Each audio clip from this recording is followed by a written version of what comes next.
Good morning, my delightful things. Welcome to the cavern, or welcome back.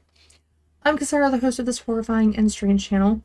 Lately, I've been discussing true crime cases that inspired films, mostly horror movies. Today is a little different. I did find a true crime case that did inspire a film. I've just never seen or heard of it before. Some of you may be familiar with this case because of that if you've seen the movie Snowtown. I read that it's pretty graphic and disturbing for a movie, so you may want to skip it. I'm gonna skip it. That's all I'm gonna say. Now, Snowtown is a real place in Australia. It's a small country town located off a rural highway among South Australian farming land. The town has dirt roads, a pub, a corner store, and not much else from what I've gathered. The town rarely gets visitors apart from those passing through. This all changed, though, on May 20th, 1999, when multiple missing person reports led police to the town's abandoned former bank vault, which is behind me, where inside they found 6 acid-filled barrels. The barrels contained disintegrating corpses of 8 people. The murder shocked Australia, which had a low homicide rate and hadn't seen such an act of barbarity before. What was more shocking about this case was the murders weren't carried out by just one single individual, but a group of 4 men. Despite only finding 8 bodies in the barrels within the bank vault, the men were responsible for 11 murders altogether. Possibly more. Now, the case I'm about to discuss is very graphic and disturbing. I don't really go into the grisly details. I kind of just tell you the basis of what happens to the victims, so it might not be too bad for you, but everyone is different, so continue at your own risk. So a little bit about the murderers. They consisted of John Bunting, Robert Wagner, and James Vlasaki. Mark Hayden was convicted for assisting with the disposal of the bodies, but he didn't actually take part in the murders. He just disposed of the bodies. The victims were all tortured before they were murdered. While investigating, the police found knives, saws, shotguns, rope, tape, and a metallurgy tool used for electrocution within their possession, which is just terrifying to think of what they did with all of these things. So, John Bunting was born on September 4th, 1966 in Inala, Queensland, and was leader of the murderous group. At a young age, Bunting demonstrated typical serial killer tendencies. He was disruptive in school, bullying his peers, and killing animals. According to Bunting, he was abused and sexually assaulted by a friend's older brother when he was 8 years old, which incited his hatred for pedophiles and homosexuals. Inside his house, Bunting kept a chart of names and information about people he believed were homosexual or pedophiles.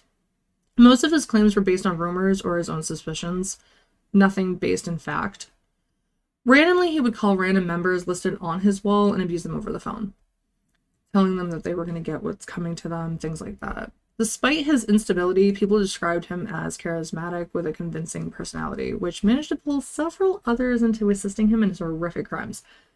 Not sure how you could convince somebody to do this, but that's just me. Robert Wagner was born on November 28th, 1971 in Parramatta, New South Wales. Wagner shared Bunting's hatred for pedophiles and claimed at his trial pedophiles were doing terrible things to children and the authorities didn't do anything about it. I decided to take action and I took that action. Thank you. End quotes. However, all the allegations of pedophilia committed by the victims were mainly unsubstantiated claims Bunting had made about them. Wagner and Bunting met in 1991 before the murders began. Wagner assisted in carrying out the tortures and killings of the victims through Bunting's encouragement. They were also the only 2 of the group that partook in cannibalism. James Vlasaki was born on December 24th, 1979, and was the stepson of Bunting. John married Vlasaki's mother, Elizabeth Harvey. He first met John Bunting when he was 14. Vlasaki had a heroin addiction and was on a methadone program during this time. As they lived together, John Bunting expressed his hatred of pedophiles to Vlasaki most of the time. Constantly. And James Lasaki confessed later that his older brother had molested him as a teenager. Bunting responded to the confession by suggesting they bash him for it. Lasaki, with Wagner and Bunting, eventually killed his brother and his stepbrother. However, Lasaki's murder spree didn't stop there. He was involved in the torture and murder of 2 others. Mark Hayden was born December 4th, 1958. He assisted in covering up the murder of his wife and assisted in removing the body of Lasaki's brother. In 1999, Hayden rented the old bank vault the men used to store the bodies. The murders occurred over 6 years, starting in 1994 until 1999. The first victim was Clinton Trezzy, aged 22. His body was found buried in a town near Adelaide in 1994. Bunting murdered him with a hammer because he believed the man was a pedophile. An Australian TV show reported the discovery of the body, discussing it as an unsolved case. Bunting saw this and bragged to his stepson Lasaki about how it was his handiwork. Ray Davies, age 26, resided in a caravan on the property of a pensioner, Suzanne Allen. He allegedly sexually abused her grandchildren, so Wagner and Bunting strangled him to death. Michael Gardner, age 19, was strangled to death by Wagner and Bunting. The alleged crime was because he was homosexual. The teen was an openly gay crossdresser, which incited Bunting's rage against gay men. Fairlane, age 42, was also murdered for being gay. The worst part is he was formerly in a homosexual relationship with Wagner, which was ironic since Wagner and Bunting claimed they hated gay men. This was when the men started torturing the victims and began placing the victims in the barrels. Thomas Trevelyan, of unknown age, was originally ruled a suicide because his body was found hanging from a tree in Adelaide. The man suffered from schizophrenia with hallucinations. He was also a former partner of Barry Lane and was believed that he may have been involved in his death. Gavin Porter, age 31, lived with Lasaki briefly as the two were both part of the same methadone program. While working on his car and under the influence of drugs, he fell asleep in the back seat of his car. Bunting and Wagner took this opportunity to strangle him to death.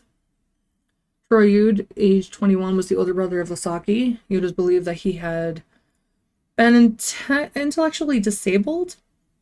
He was actually tortured and forced to apologize to Lasaki for what he had done before being murdered.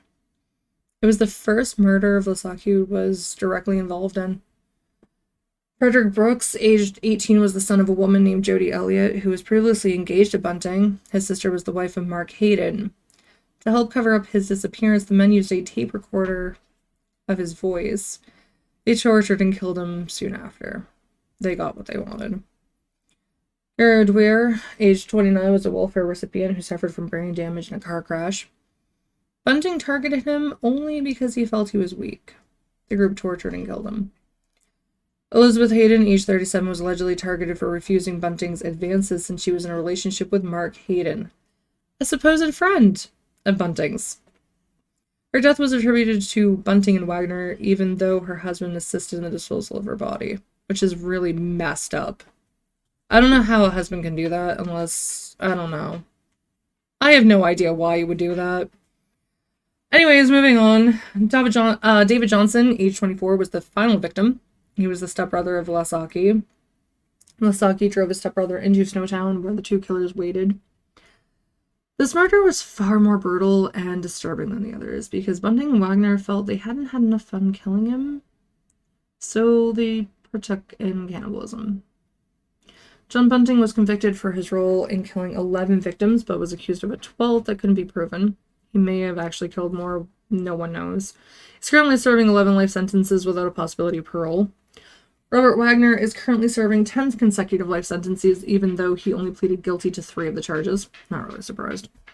James Lasaki pleaded guilty to all 4 charges and was granted a suspension order, keeping his image out of the media in exchange for providing evidence against both Bunting and Wagner at trial. He also is the key witness for the Crown prosecution, which I don't really know what that is. I'm going to do a little digging and get back to you on that. He's currently serving 4 life sentences for his role in the murders. Mark Hayden was found guilty of assisting the other 3 men in the disposal of 2 bodies. Even though he wasn't found guilty for the murder of his wife, he still assisted with the cover-up of the murder, so he received a 25-year sentence for his crime. I totally agree with it. What are your thoughts on this case? For me, this was horrifying and disturbing, to say the least. It also kind of reminded me of the film Prisoners, which is and is still a difficult watch for me. I don't know if any of you are familiar with it. Let me know your thoughts in the comments below. Thank you so much for sticking around till the end. Next week, I'll be discussing the Norwegian death metal band Mayhem. Later tonight, I'll be reviewing the Leatherface film. I think it's on HBO Max. I believe it is. I'll leave some more information about this case in the description if you want to know more. Thank you so much again. Take care and enjoy your weekends. Bye, everyone.